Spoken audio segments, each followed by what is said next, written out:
He used that power to bring his fallen soldiers back to life and led them back into the war zone. But when he got there, the game was already over. Brilliant Light had killed the Absolute and started calling themselves the new bosses. Armed with weapons packed with the Absolute's leftover power, they started hunting down every monarch they could find. Ligia, the giant king, got clapped and captured, and the balance between the rulers and monarchs got wrecked. He tells Jinwoo that the monarchs were starting to realize they were about to get wiped out, so he reached out to them with a deal they could not refuse. They were cornered and had no choice but to team up. From that point on, he fought not as a light fragment or an emissary, but as the one and only Shadow Monarch. He built up his army again by scooping up leftover soldiers off the battlefield. When he joined forces with the Destruction Army, led by the Berserk Dragon King, the fear got real. Both the rulers and the monarchs started shaking. Two monarchs got so scared, they turned on him. That betrayal nearly erased his entire Shadow Army. His power was too much for their fragile egos. The Beast Monarch dipped and left his crew to die. But the Monarch of White Flamer got uninstalled from the server by Shadow Daddy. But then the rulers dropped out of the sky like they just remembered how to be humble. They surrounded the Shadow Monarch and dropped to their knees,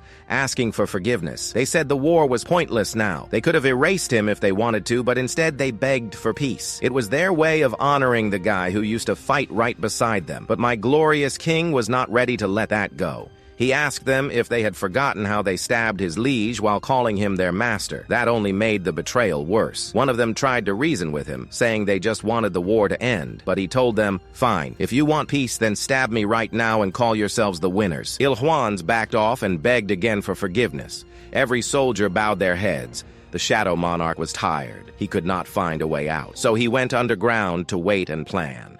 Since he already trapped Baran inside him, he figured he would take down the Beast Monarch next once he recovered. But while he was gone, the other monarchs got hunted down by the rulers one by one. When he came back and met the ones still alive, hiding in some dimensional crack, the Dragon King made sure no more fighting broke out. He knew they had to rebuild, so he welcomed the Shadow Monarch in, and together they went hunting for a new world to start fresh. The Shadow Monarch kept going, and Jinwoo finally asked the big question. Was he talking about Earth? The Shadow Monarch said yes, and showed him ruined cities that looked all too familiar to Jinwoo. He stared at the scene and realized this was the Demon Castle all over again.